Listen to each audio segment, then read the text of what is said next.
യുജീസ് favourite വേൾഡിന്റെ വചനക്കേൾവിയിലേക്ക് എല്ലാവർക്കും സ്വാഗതം. പ്രതിദിന വിശുദ്ധ വേദപുസ്തക വായന 845 ദിവസം. യെഹെസ്കേൽ പ്രവാചകന്റെ പുസ്തകം 45 അധ്യായം. ദേശത്തെ അവകാശമായി ചീട്ടിട്ട് വിഭാഗിക്കുമ്പോൾ നിങ്ങൾ ദേശത്തിന്റെ ഒരു വിശുദ്ധാംശം യഹോവയ്ക്ക് വഴിപാടായി അർപ്പിക്കണം. അത് 25,000 മുഴം നീളവും 20,000 മുഴം വീതിയും ഉള്ളതായിരിക്കണം. അത് ചുറ്റുമുള്ള എല്ലാ അതിരോളവും വിശുദ്ധമായിരിക്കണം.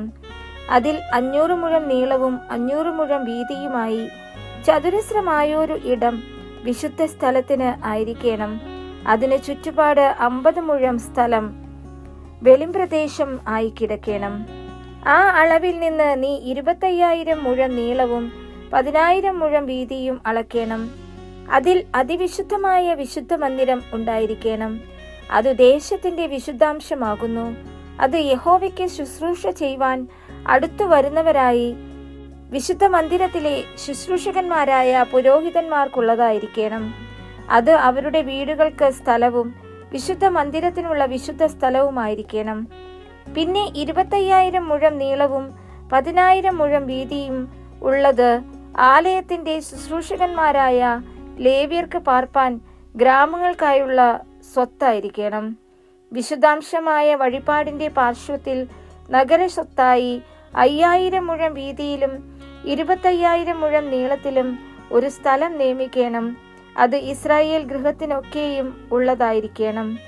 പ്രഭുവിനുള്ളതോ വിശുദ്ധ വഴിപാടിടത്തിനും നഗരസ്വത്തിനും ഇപ്പുറത്തും അപ്പുറത്തും വിശുദ്ധ വഴിപാടിടത്തിനും നഗരസ്വത്തിനും മുൻപിൽ പടിഞ്ഞാറ് വശത്ത് പടിഞ്ഞാറോട്ടും കിഴക്ക് വശത്ത് കിഴക്കോട്ടും ആയിരിക്കണം.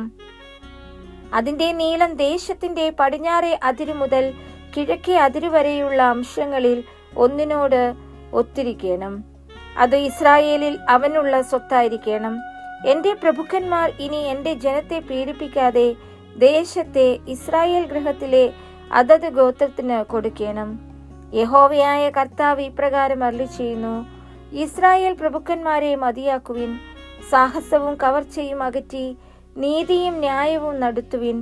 എന്റെ ജനത്തോട് പിടിച്ചു പറിക്കുന്നത് നിർത്തുവിൻ എന്ന് യഹോവയായ കർത്താവിന്റെ അരുളപ്പാട്. ഒത്ത തുലാസും ഒത്ത ഏഫയും ഒത്ത ബത്തും നിങ്ങൾക്കുണ്ടായിരിക്കണം. ഏഫയും ബത്തും ഒരു പ്രമാണമായിരിക്കണം.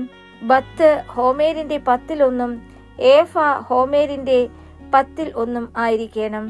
അതിന്റെ പ്രമാണം ഹോമേരിനൊത്തതായിരിക്കണം. ഷേക്കൽ ഒന്നിന് 20 ഗേര ആയിരിക്കണം. 5 ഷേക്കൽ 5 10 ഷേക്കൽ 10 50 ഷേക്കൽ 1 മാനെ എന്നിങ്ങനെ ആയിരിക്കണം. നിങ്ങൾ വഴിപാട് കഴിക്കേണ്ടത് എങ്ങനെയെന്നാൽ, ഒരു ഹോമേർ ഗോതമ്പിൽ നിന്ന് ഏഫയുടെ 1/6, ഒരു ഹോമേർ യവത്തിൽ നിന്ന് ഏഫയുടെ 1/6 കൊടുക്കണം. എണ്ണയ്ക്കുള്ള പ്രമാണം 10 ബത്ത് കൊള്ളുന്ന ഹോമേരായ ഒരു കോരിൽ നിന്ന് ബത്തിന്റെ 10 കൊടുക്കണം. 10 ബത്ത് ഒരു ഹോമേർ. പ്രായശ്ചിത്തം വരുത്തേണ്ടതിന് ഭോജനയാഗമായും ഹോമയാഗമായും സമാധാന യാഗങ്ങളായും ഇസ്രായേലിന്റെ പുഷ്ടിയുള്ള മേച്ചൽപ്പുറങ്ങളിലെ 200 ആടുള്ള ഒരു കൂട്ടത്തിൽ നിന്ന് ഒരു കുഞ്ഞാടിനെ കൊടുക്കണമെന്ന് യഹോവയായ കർത്താവിന്റെ അരുളപ്പാട്. ദേശത്തെ സകല ജനവും ഇസ്രായേലിന്റെ പ്രഭുവിനു വേണ്ടിയുള്ള ഈ വഴിപാടിനായി കൊടുക്കണം.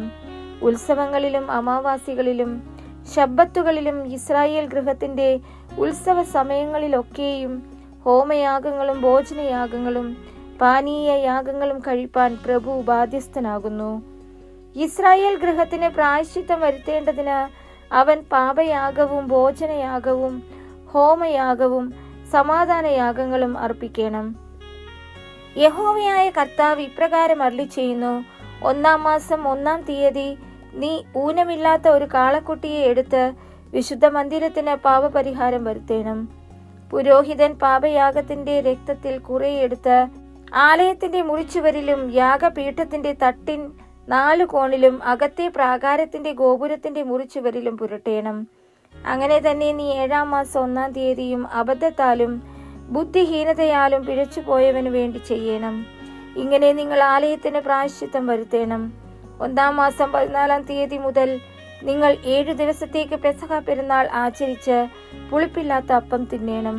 അന്ന് പ്രഭു തനിക്ക് വേണ്ടിയും ദേശത്തിലെ സകല ജനത്തിനു വേണ്ടിയും പാപയാഗമായ ഒരു കാളയെ അർപ്പിക്കണം. ഉത്സവത്തിന്റെ 7 ദിവസവും അവൻ യഹോവയ്ക്ക് ഹോമയാഗമായി ഊനമില്ലാത്ത 7 കാളയെയും 7 ആട്ടുകൊറ്റനെയും ആ 7 ദിവസവും ദിനംപ്രതി അർപ്പിക്കണം. പാപയാഗമായി ദിനംപ്രതി ഓരോ കോലാട്ടിൻകുട്ടിയെയും അർപ്പിക്കണം. കാള ഒന്നിന് 1 ഏഫയും ആട്ടുകൊറ്റൻ ഒന്നിന് 1 ഏഫയും ഏഫ ഒന്നിന് 1 ഹീൻ എണ്ണയും വീതം അവൻ ഭോജനയാഗം അർപ്പിക്കണം. 7-ാം മാസം 15-ാം തീയതിക്കുള്ള ഉത്സവത്തിൽ അവൻ ഈ 7 ദിവസം എന്ന പോലെ പാപയാഗത്തിനും ഹോമയാഗത്തിനും ഭോജനയാഗത്തിനും എണ്ണയ്ക്കും തക്കവണ്ണം അർപ്പിക്കണം.